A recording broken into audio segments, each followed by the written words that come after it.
Good morning students. आज हम invertebrate larva के दूसरे चरण की बात करेंगे। पहले चरण में हमने बात की थी ओरिफेरास रेड्रेटा और कुछ मोलस्क के लार्वा की।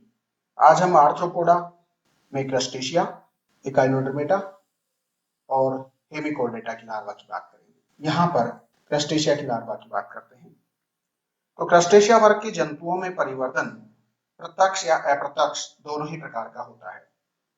जिन जंतुओं के अंडे में पीतक की मात्रा अधिक होती है, परिवर्तन सीधे हो जाता है, किंतु जिन अंडों में पीतक की मात्रा कम होती है, उनमें प्रत्यक्ष परिवर्तन नहीं देखने को मिलता। अर्थात वहां अंडे से निकला हुआ शिशु विभिन्न लार्वा अवस्थाओं से गुजरता हुआ अंत में वयस्क अवस्था में परिवर्तित होता है।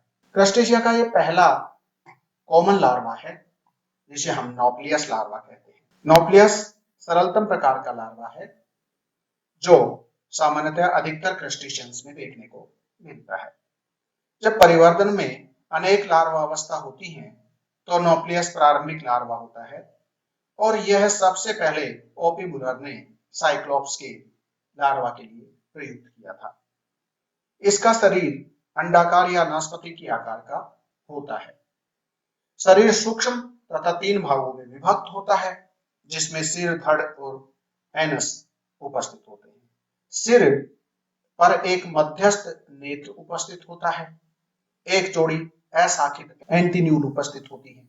धड़ पर द्विशाखी उपांग एंटीना तथा मैंडिबल्स उपस्थित होते हैं। मुख एंटीना और मैंडिबुलर पादों के मध्य में उपस्थित होता है।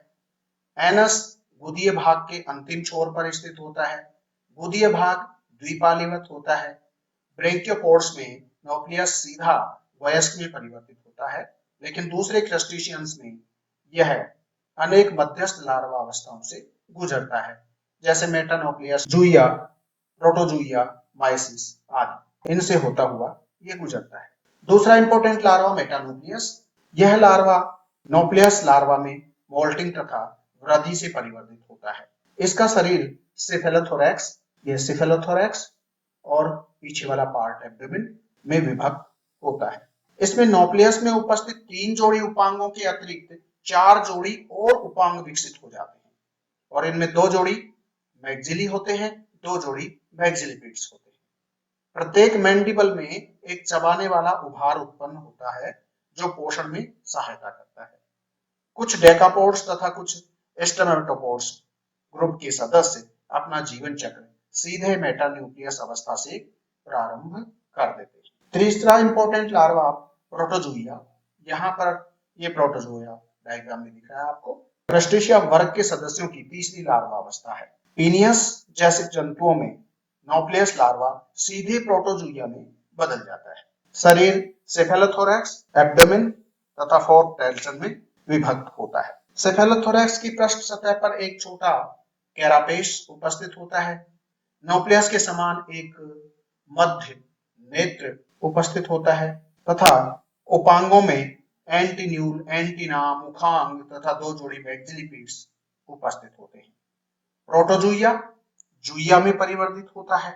सर्गेस्टेस अपना जीवन चक्र प्रोटोजोया अवस्था से ही प्रारंभ करता है। नेक्स्ट लार्वा अवस्था जूया। यह इंपॉर्टेंट लार्वा है।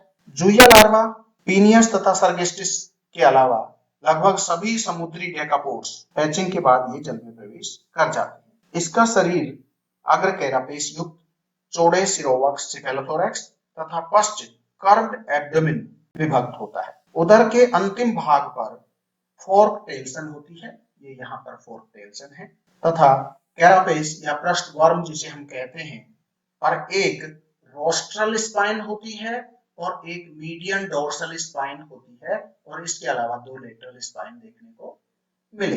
एक जोड़ी पार्श्वीय गतिशील संयुक्त नेत्र, ये यहाँ पर कंपाउंड आई देखने को मिलती है, एक इधर है एक उधर है, तो 2 जोड़ी ये देखने। प्रोटोजोइन उपांगों के अतिरिक्त वक्षीय उपांग भी दिखाई देते हैं। ये थोरैसिक अपेंडिजेज यहाँ पर देखने को मिले। तो सिर और वक्षीय दोनों ही उपांग यहाँ पर आपको देखने को मिलते हैं।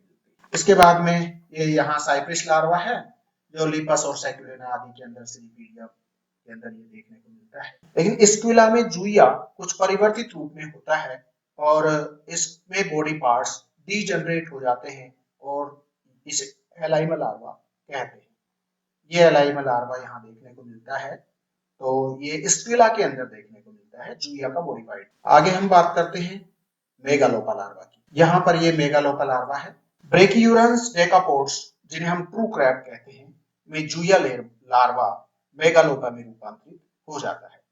यह लार्वा वयस्क से बहुत कुछ समानताएं रखता है। इसका शरीर अग्रभाग जो सिरोवक्ष तथा पश्च उदर में विभाजित रहता है। यह सिरोवक्ष भाग हो गया, ये एब्डोमेन पार्ट हो गया। सिरोवक्ष पे सभी उपांग जो है यहाँ पर सिर के ऊपर उपांग और वक्ष के ऊपर उपांग, ये स्टॉप्ड आईज यहाँ देखने को मिलेंगे, एंटीन्यूल देखने को मिलेंगे, चीरे प्लेट देखने को मिलेंगे, ये थोरेसिक पार्ट जिसके ऊपर प्यूपोर्स देखते हैं। सिरोवक्ष पर आंखें बड़ी एवं व्रंत युक्त होती हैं। सेफेलिक तथा थोरेसिक एपेंडेजेस सुविकसित होते हैं। एब्डोमेन पर 6 जोड़ी प्लियोपोड उपस्थित होते हैं, अर्थात यूं कह दें कि 6 सेगमेंटेड एब्डोमेन होता है, तो हर एक खंड पर एक जोड़ी प्लियोपोड उपस्थित होते हैं। कुछ समय पश्चात यह रूपांतरित होकर अडल्ट केकड़े में विकसित हो जाता है, तो ये केकड़ा बनाता है। आगे चलते एक महत्वपूर्ण लार्वा माइसिस में हम देखते हैं कि ये पेनियस में जूया लार्वा मेगालोपा में परिवर्तित न होकर सीधा माइसिस चरण में रूपांतरित हो जाता है, जो कि समुद्री झींगा माइसिस के समान आकृति का होता है। समुद्री झींगा प्रॉन की अगर शक्ल देखते हैं तो लगभग इसी तरह की हमें। इस लार्वा में वक्ष पर 5 जोड़ी द्विशाखी उपांग उपस्थित होते हैं। ये 5 पेयर्स थोरेसिक एपेंडेजेज हैं जो चलने में सहायक होते हैं। उधर इसका लंबा होता है और उस पर जो है प्लियोपोड या प्लवपाद विकसित होने आरंभ हो जाते हैं। माइसिस लार्वा निर्मोचन के पश्चात वयस्क झींगा प्रॉन में विभेदित हो जाता है। लोबस्टर में यह अवस्था अंडे से स्फोटन के तुरंत बाद बन जाती है। तो यहाँ पर कंपाउंड आई है, रोस्ट्रम है, यहाँ कैरापेस है, सेफेलोथोरैक्स देखने को मिलता है। ये सब चीजें जो है एक प्रॉन की पीछे जो है टेल्सन देखने को मिलता है, यूरोपोड देखने को मिलता है। ये एक फिलोसोमा लार्वा है जो आपको यहाँ पर देखने को मिल रहा है। लार्वा यहाँ पर जितने भी लार्वा बने हैं उनका महत्व क्या है यहाँ पर, यहाँ सिग्निफिकेंस की बात करते हैं एक लाइन में। हेकल ने recapitulation theory by genetic law और उस सिद्धांत के अनुसार प्रत्येक जीव के जीवन चक्र के विकास काल में अर्थात ओंटोजेनी के दौरान जीवन विकास का इतिहास फाइलोजेनी दोहराया जाता है। दूसरे शब्दों में हम प्रत्येक जंतु का जीवन चक्र उसके उद्विकास के इतिहास में पाई जाने वाली समस्त वयस्क अवस्थाओं का निरूपण करता है, को रिप्रेजेंट करता है। नोप्लियस लार्वा सभी क्रस्टेशियंस जंतु में पाया जाता है, इसलिए इसे क्रस्टेशियंस का पूर्वज माना जाता है और इसी से जाति वंशीय ढंग या फाइलोजेनेटिकली सभी क्रस्टेशियन जंतुओं का विकास हुआ। दूसरे सभी लार्वा इससे ज्यादा विकसित क्रस्टेशिया के विकास की प्रावस्थाएं दर्शाते हैं। लार्वावस्था के अध्ययन से भिन्न भिन्न समूह के जंतुओं में एफिनिटी और होमोलॉजीज का ज्ञान प्राप्त करते हैं और इससे किसी जाति के वितरण का भी पता लगता है। तो ये लार्वा की इंपॉर्टेंस होती है। अब हम बात करते हैं इकाइनोडर्म्स की लार्वा की। इकाइनोडर्म के अंदर 5 क्लासेज हैं और हर एक क्लास के अलग अलग लार्वा हैं। यहाँ क्लासेज के नाम के अकॉर्डिंग उनके नाम लार्वावस्था लिखे हुए हैं। हम देखते हैं कि यह होलोथुरोइडिया में ओरिकुलेरिया और डोलियोलेरिया, इकाइनोइडिया का इकाइनोप्लूटियस, ओफियोप्लूटियस, ओफियोरोइडिया का, क्राइनोइडिया का पेंटाकुलेटा, पेंटेक्टुला क्राइनोइडिया का और एस्ट्रोइडिया में पाइपिनेरिया, डाइप्लूरा, पिनेरिया, ये लार्वा अवस्थाएं यहाँ देखने को मिलती हैं। जो इंपॉर्टेंट लार्वा अवस्थाएं हैं उनके बारे में हम यहाँ बात कर रहे हैं। तो इकाइनोडर्मेटा के लार्वा में एक स्टारफिश के परिवर्तन में डाइप्लूरा, पाइपिनेरिया और ब्रेकियोलेरिया 3 लार्वा अवस्थाएं होती है। जब इसका लार्वा देख रहे हैं तो ये इसका जो अर्ली पाइपिनेरिया लार्वा है ये डाइप्लूरा लार्वा है, ये पाइपिनेरिया लार्वा हो गया और ये ब्रेकियोलेरिया लार्वा हो गया। इनमें क्या देखने को मिलता है, पहला जिसे हम डाइप्लूरा की बात कह रहे हैं ये वाला लार्वा जो कि अर्ली बाइपिनेरिया लार्वा है।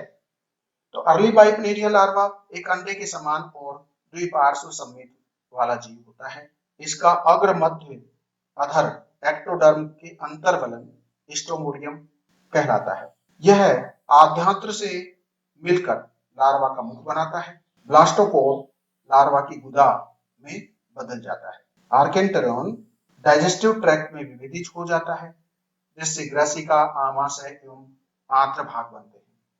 देह पर दो पक्षमाभी पट्टियां सीलियरी बैंड देखने को मिलती हैं। इनमें से एक ऊपर, जिसे हम कहते हैं कि प्री ओरल सीलियरी बैंड कहते हैं, तथा दूसरी नीचे की तरफ जो देखने को मिलती है, जो एनस के सराउंडिंग में होती है, तो उसे एड ओरल बैंड कहते हैं। यह लार्वा सक्रिय रूप से एक कोशिकीय शैवाल, विशेषकर डायटम्स को खाता है। अभिमुख पथ के पक्षमाभी पथ द्वारा जलधारा के साथ में भोजन के कणों का संकलन किया जाता है।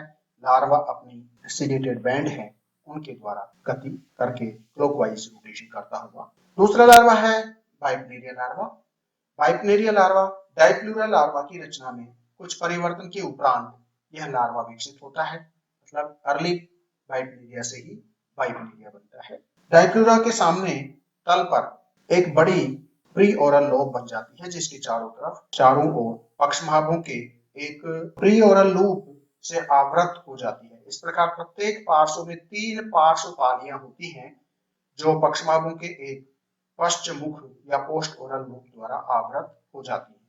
पक्षमाभों की परिमुख पट्टी के चिरने से पूर्व एवं पश्चमुख लूप की रचना होती है। इस प्रकार बना लार्वा बाइप्नेरिया लार्वा कहलाता है। यह द्विपार्श्व सम्मित होता है। यह स्वतंत्रता पूर्वक तैरता और फीडिंग करता हुआ कुछ सप्ताह बाद अगली लार्वा अवस्था ब्रेक्यूलेरिया लार्वा में बदल जाता है। ये नीचे है ब्रेक्यूलेरिया लार्वा और यहाँ इसका डिस्क्रिप्शन यहाँ पर है। ब्रेक्यूलेरिया लार्वा बाइप्नेरिया लार्वा के भ्रूणीय विकास के अंतर्गत कुछ परिवर्तन होते हैं, जिसके फलस्वरूप ब्रेक्यू लार्वा बनता है। तो बाइप्नेरिया में कुछ परिवर्तन हुए, जिससे ब्रेक्यू लार्वा लार्वा बना। बाइप्नेरिया लार्वा की पालियां लंबी, पतली, पक्षमाभित और संकुचनशील संरचनाओं में परिवर्तित हो जाती हैं, जिससे या जिन्हें लार्वीय भुजाएं कहते हैं। मुख पूर्व पाली से 3 छोटे एवं पक्षमाभ विहीन उपांग निकलते हैं, जिन्हें चूसक या आसंजक बिंब कहते हैं, और इन उपांगों को ब्रेकियोलेरियाई भुजाएं या आसंजक प्रवर्ध कहते हैं। इस लार्वा को ब्रेकियो लार्वा कहते हैं। यह भी द्विपार्श्व सम्मित होता है और सक्रिय रूप से तैरता और फीडिंग करता रहता है, और धीरे धीरे यह कायांतरण करता हुआ एक छोटे स्टारफिश में परिवर्तित हो जाता है। तो इस तरह से ये एकाइनोडर्मिटा के लार्वा है। अब हम बात करते हैं हेमिकोर्डेटा की लार्वा की। हेमिकोर्डेटा में इंपोर्टेंट लार्वा जो कि टॉर्नेरिया लार्वा है। यह लार्वा ठीक उसी प्रकार से बाइप्नेरिया लार्वा के समान ही है। 1850 में जे मूलर द्वारा इसका सबसे पहले वर्णन किया गया था, जिन्होंने इसे स्टारफिश का लार्वा समझा, परंतु बाद में ज्ञात हुआ कि ये लार्वा बैरनोग्लोसस का है। इसके निरंतर वृत्त में घूमते रहने से, रोटेशन करते रहने से इसका नाम टॉर्नेरिया रखा गया। यह देखने में एक स्वच्छ, चमकीला, अंडाकार और 0.3 mm साइज का होता है।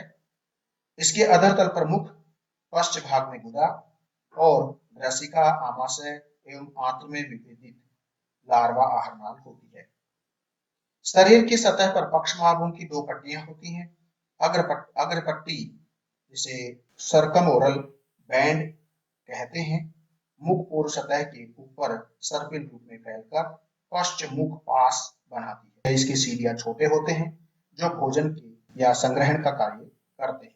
पिछली पट्टी टीलोट्रोक, ये पीछे वाला बैंड जिसे हम टीलोट्रोक कहते हैं, इसके पक्षमाभ बड़े होते हैं, तो लोकोमोशन में मदद करती है। लार्वा के अंतिम सिरे पर मोटी एपिडर्मिस कोशिकाओं की एक एपिकल प्लेट होती है, और जिस पर शीर्षस्थ गुच्छा या पक्षीलियरी ऑर्गन उपस्थित होते हैं।